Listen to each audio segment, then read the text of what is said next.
Victor, Christina, and Jeremy, it's great to see you today. We have a room filled with media eager to talk to you. Courtney, we have you loud and clear. Wonderful. We have a room full of media ready to talk to you today, and we also have them on our phone bridge. We have a limited amount of time, so we're going to go ahead and hop straight into questions. We'll start here in the room with Marcia Dunn. Go ahead. Marcia Dunn, Associated Press for You, Reed.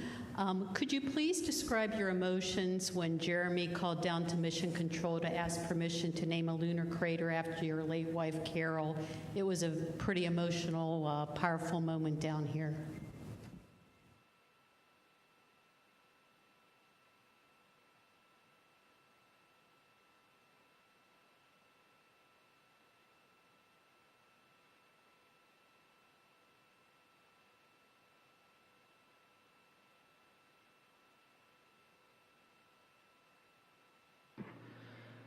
Marcia, it was a powerful moment up here as well. My crewmates approached me when we were at Kennedy in quarantine, and they said, hey, the three of them had talked and they would like to do this.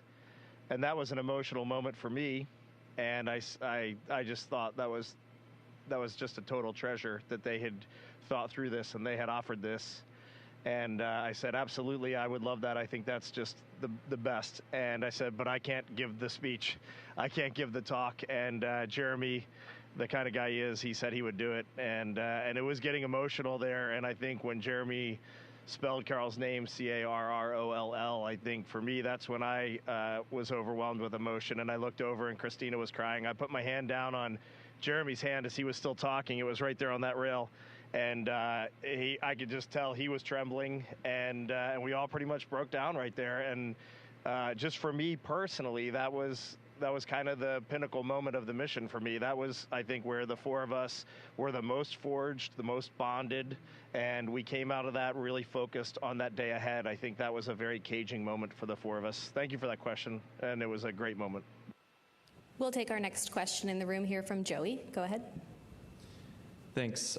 Joey Roulette with Reuters. I'm curious, Reed, and for anyone else who wants to answer it, how has this mission changed you guys personally in your views of the moon? These photos make it look kind of intimidating and beastly, and just curious to hear your thoughts on how you guys have also changed during this mission personally. Thank you.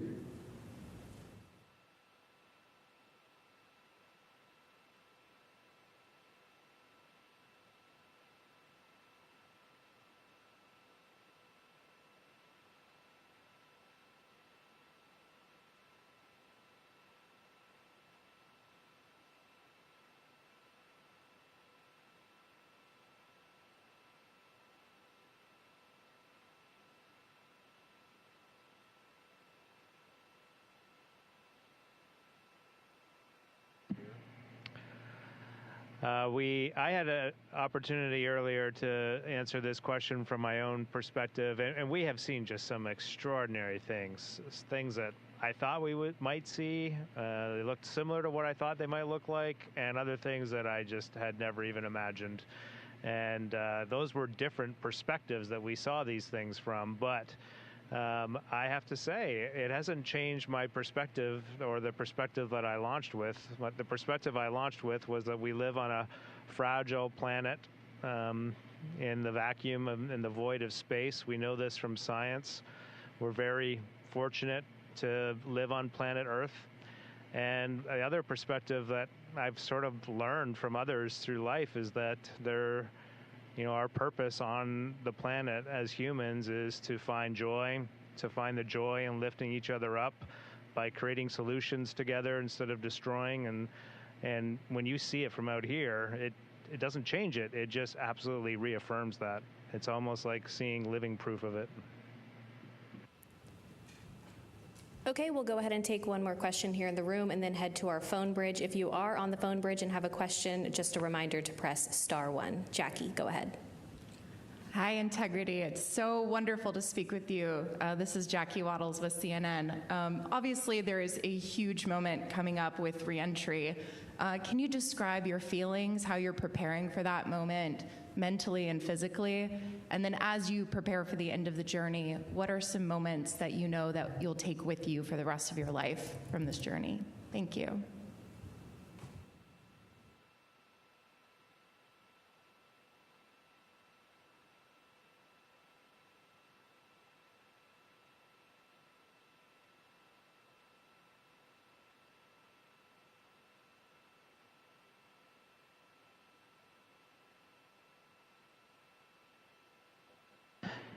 You know, it started off sounding like an easy question for me to answer, and then it got really big. But I guess the entry thing, I'll be honest and say I've actually been thinking about entry since April 3rd, 2023, when we got assigned to this mission. And one of the first press conferences we were asked, what are we looking forward to? And I said splashdown, and it's kind of humorous, but it's literal as well, that we have to get back. There's so much data that you've seen already, but all the good stuff is coming back with us. There's so many more pictures, so many more stories. And gosh, I haven't even begun to process what we've been through. We've still got 2 more days, and riding a fireball through the atmosphere is profound as well. So I have to answer that question later. I'm not sure, but I can tell you it's a lot, and lifelong memories. I'm going to be thinking about and talking about all of these things for the rest of my life, for sure. All right, we'll head over to our phone bridge. Our first question there is from Kelly Malone with Canadian Press. Go ahead. Hi, this is Kelly Malone with the Canadian Press. There's a lot of excitement about scientific advancements as a result of the mission. You just spoke about the data, and I know you've spoken about training on robotics in Montreal. What are the takeaways from the mission so far that might be applied to robotics or other international tech efforts in the future? And just a quick personal note for Jeremy. I'm told you got a surprise message from your family. Can you share what it was like to hear from them?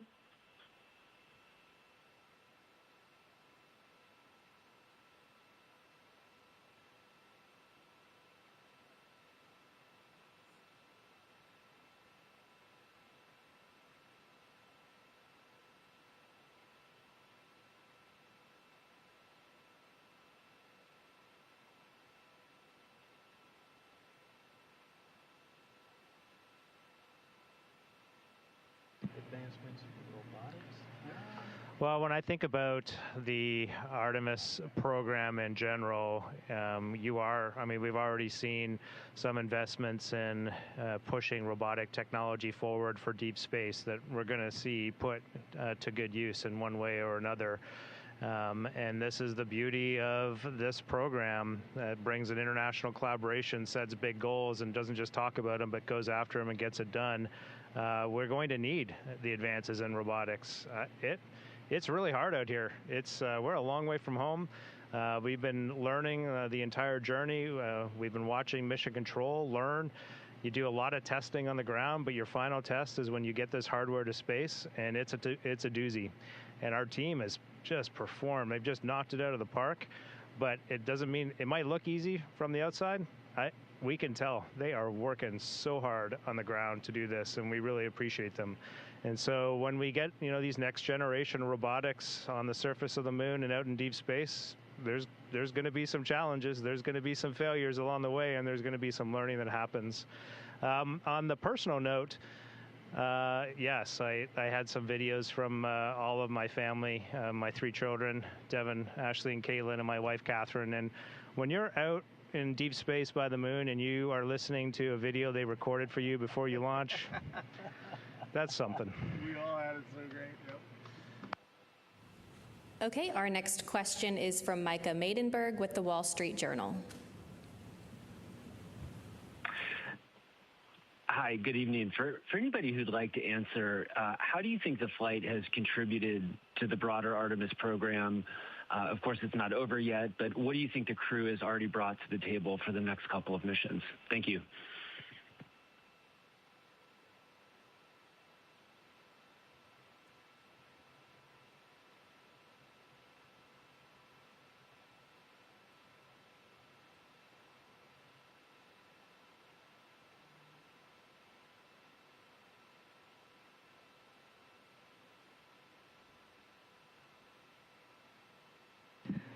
Well, I love this question because part of our ethos as a crew and our values from the very beginning were that this is a relay race. In fact, we have batons that we bought to symbolize physically that. We plan to hand them to the next crew, and every single thing that we do is with them in mind. Oftentimes, it's actually easier in human spaceflight, especially on a first mission, to accept some of the things that aren't working quite right or the operational workarounds.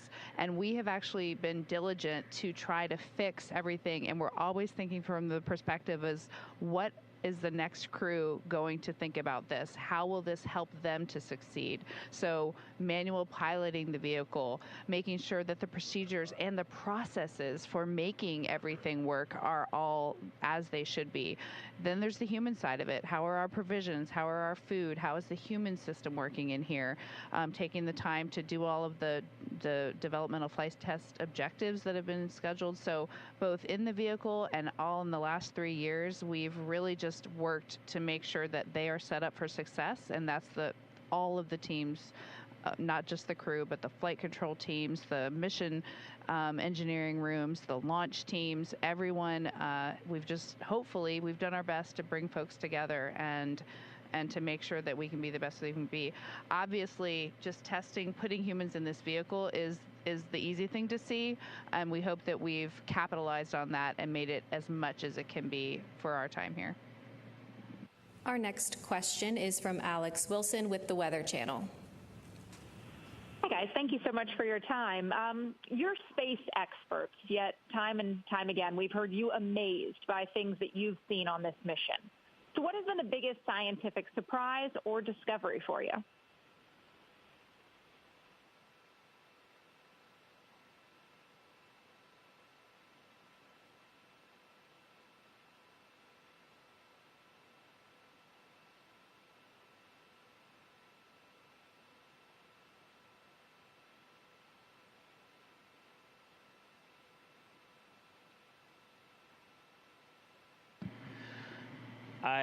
The whole mission, truly the whole mission, but we saw really amazing simulations made by our lunar science team about what the eclipse would look like when the moon was 30, 35 times bigger than the sun.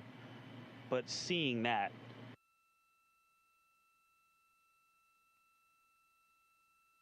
communications, we should be regaining them here.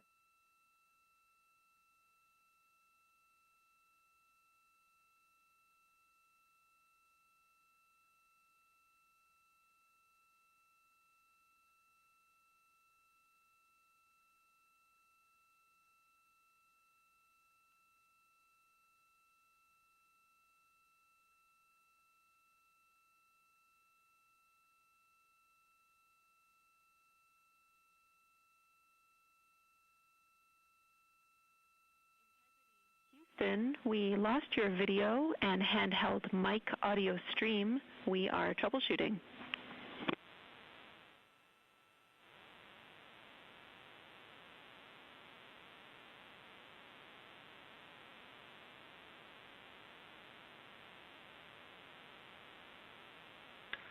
All right, Jenny, we see the issue and we're correcting it. We'll probably need about 30 seconds and then we should be streaming again. Copy. Sounds great. Thank you.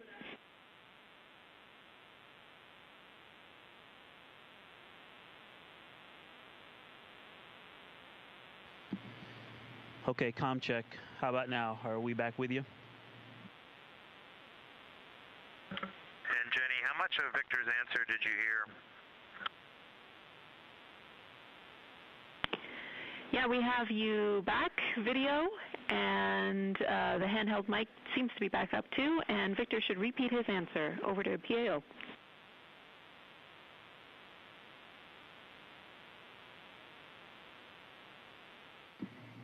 Okay,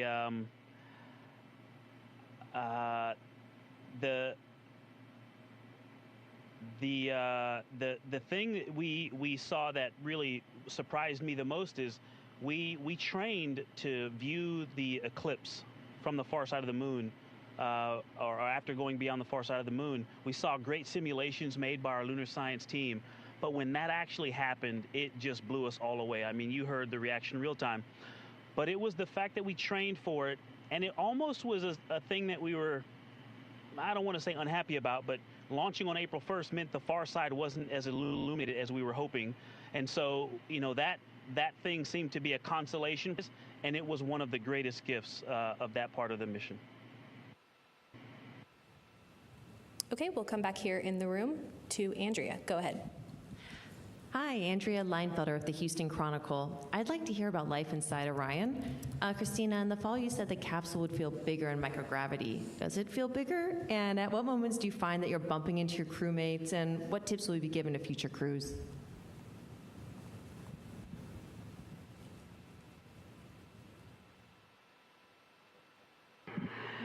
Wow, we have loved living in Orion. And in fact, we've all said that sometimes you can forget where you really are because we're in this small space that just gives us everything we need. But the answer to your question is yes, it is bigger in microgravity.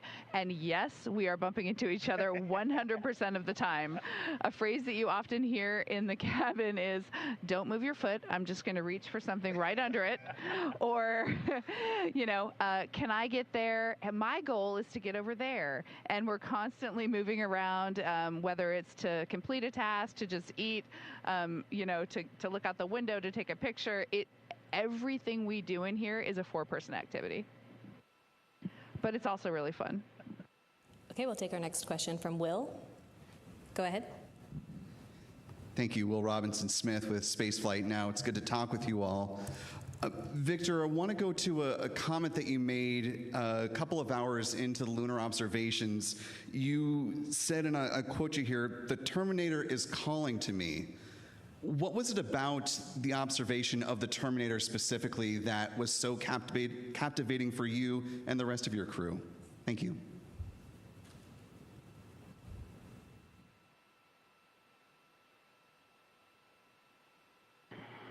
One being 3,500 miles from it. I mean, it was so big, and now it wasn't an image on a screen, but it was all of the things we had talked about in training, the terrain, how you can see features based on how high they are above the surface and how low things were.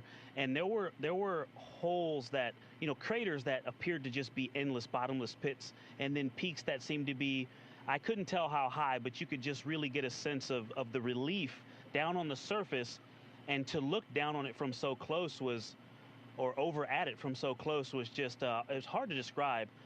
When you are in an airplane flying back past, Flagstaff, you're looking out the window trying to, identify Meteor Crater or looking out trying to find the Grand Canyon. And this was the same thing. But imagine if you had seen Meteor Crater or the Grand Canyon for the first time. Our next question is from the phone bridge from Lauren Grush with Bloomberg. Hi, so great to talk to you for. The world has been watching along with your journey with such enthusiasm and joy. Do you have any sense or feedback of how your mission has reached the masses back on Earth? And does that influence you at all when you speak and narrate your journey?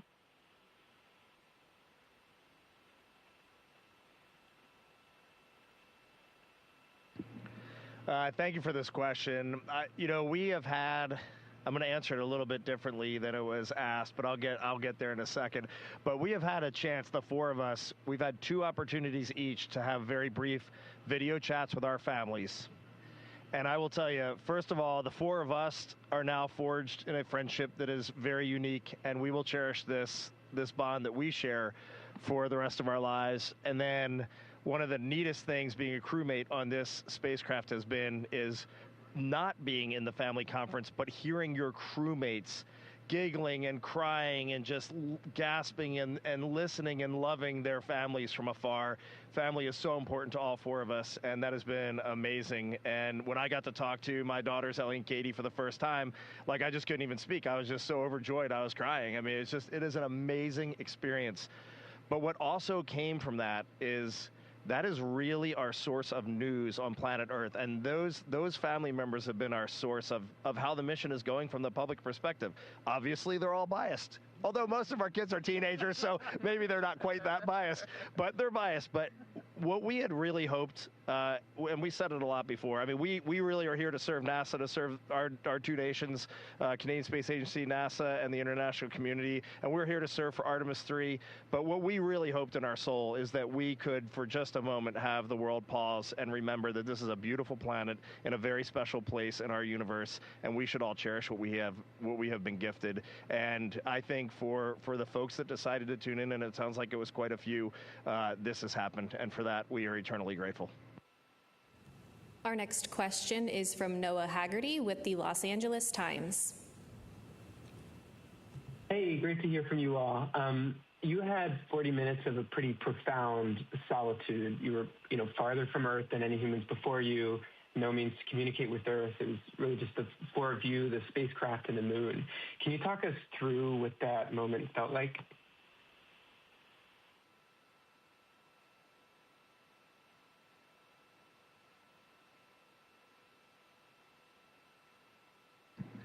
Well, Courtney's running this press conference, and she knows I always speak the truth, sometimes with a little bit of embellishment.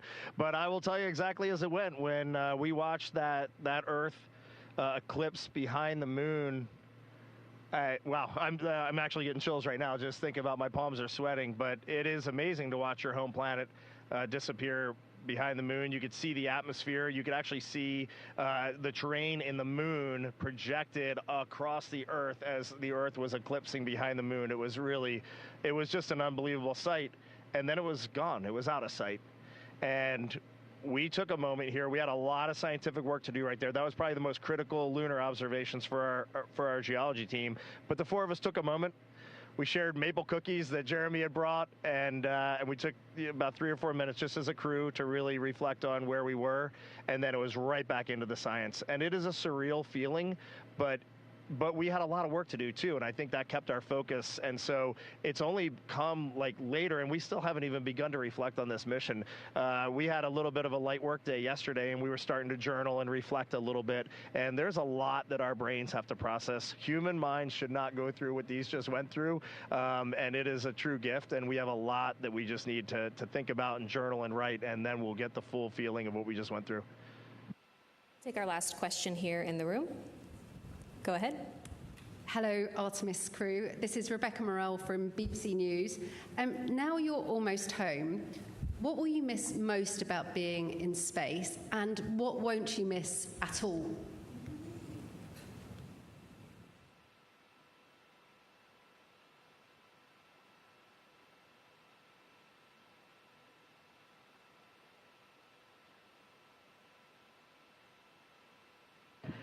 Well, first of all, thank you for that question.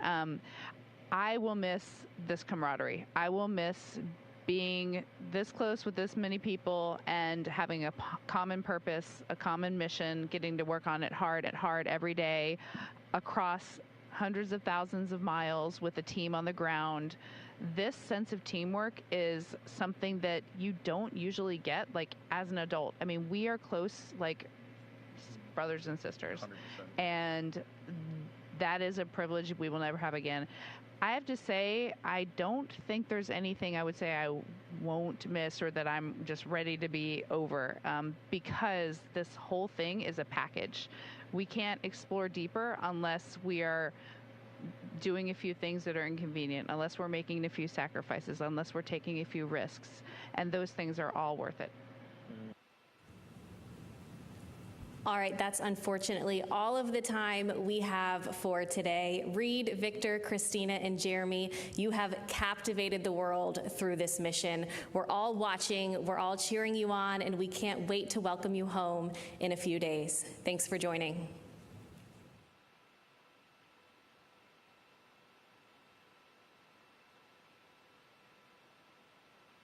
It was great hearing your voice again, Courtney. Take care. Integrity, this is Houston ACR. That concludes the event. Thank you. Thank you to all the participants.